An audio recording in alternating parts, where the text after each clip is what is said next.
जय सियापति रामचंद्र की जय।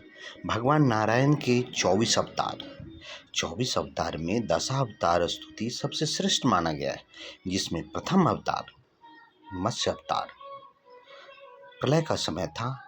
ब्राह्मकल्प आरंभ होने के लिए तत्पर था।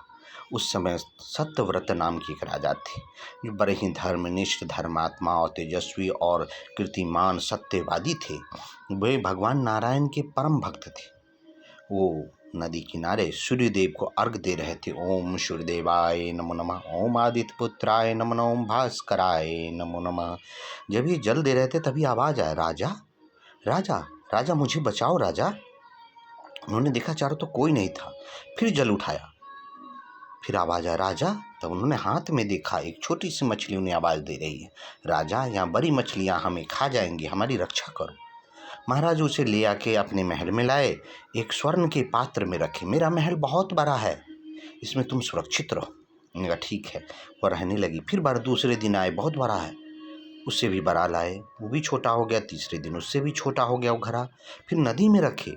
दूसरे दिन मिलने गए, कहे राजा ये नदी भी मेरे लिए छोटी पड़ गई है। समुद्र में रखे और उन्होंने कल जोड़ लिया। कहा आप कोई साधारण मच्छर नहीं है, आप कोई दिव्य हैं, हमें दर्शन दे। वो प्रभु अपने चतुर्भुजी रूप में दर्शन दिए और उन्होंने कहा 7वें दिन प्रलय होगा और प्रलय में सारा जगत डूब जाएगा।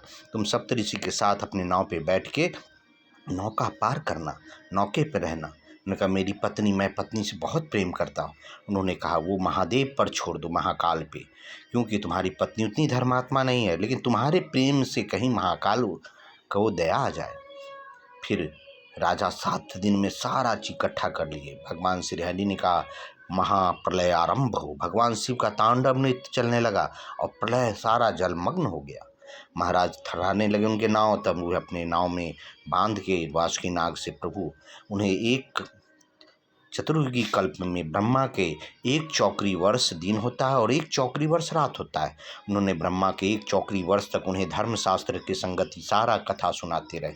उसी बीच में महाकाल एक झोंके से उनकी पत्नी को वहाँ ला दिए। सब खुश हो गए।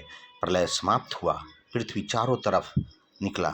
वहाँ पर वो लोग उतरे। वही सत्यव्रत और उनकी पत्नी थी, वो मनु और शत्रुपा के नाम से प्रसिद्ध हुए इस कल्प में, ब्राह्मकल्प में। और उन्हीं के द्वारा जैसी जैसी रूप धारण की, वैसे वैसे जीवों की उत्पत्ति हुई। ब्रह्मदेव का 1000 चौकरी वर्ष पूरा हुआ, दिन प्रारंभ हुआ और ब्रह्मदेव ने सृष्टि की रचना प्रारंभ की। सबसे पहले सनकादित्य चारों भाइयों को प्रकट किया।